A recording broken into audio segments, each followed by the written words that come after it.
男神之華曾經講過，化妝就係你落咗妝，我仲認得你就叫做化妝；你落咗妝，我唔認得你，嗰啲叫做喬裝。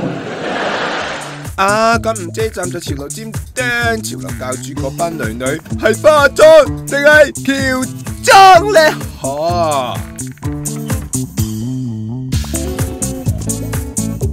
喺香港拍什麼潮流叉叉叉叉教主真係有人睇，不如搞個素顏女星比賽，仲有機會啦，好似1號佳麗蔡思達咁，演技係冇乜噶啦，不過勝在半素顏似翻 A.R. 阿哥咁嘅樣過關啦。2號佳麗 win 咋，化咗妝個樣奸奸地，但點都估唔到落咗妝個樣有幾飄柔啊，可惜有啲面青青，唔知佢使唔使用翻支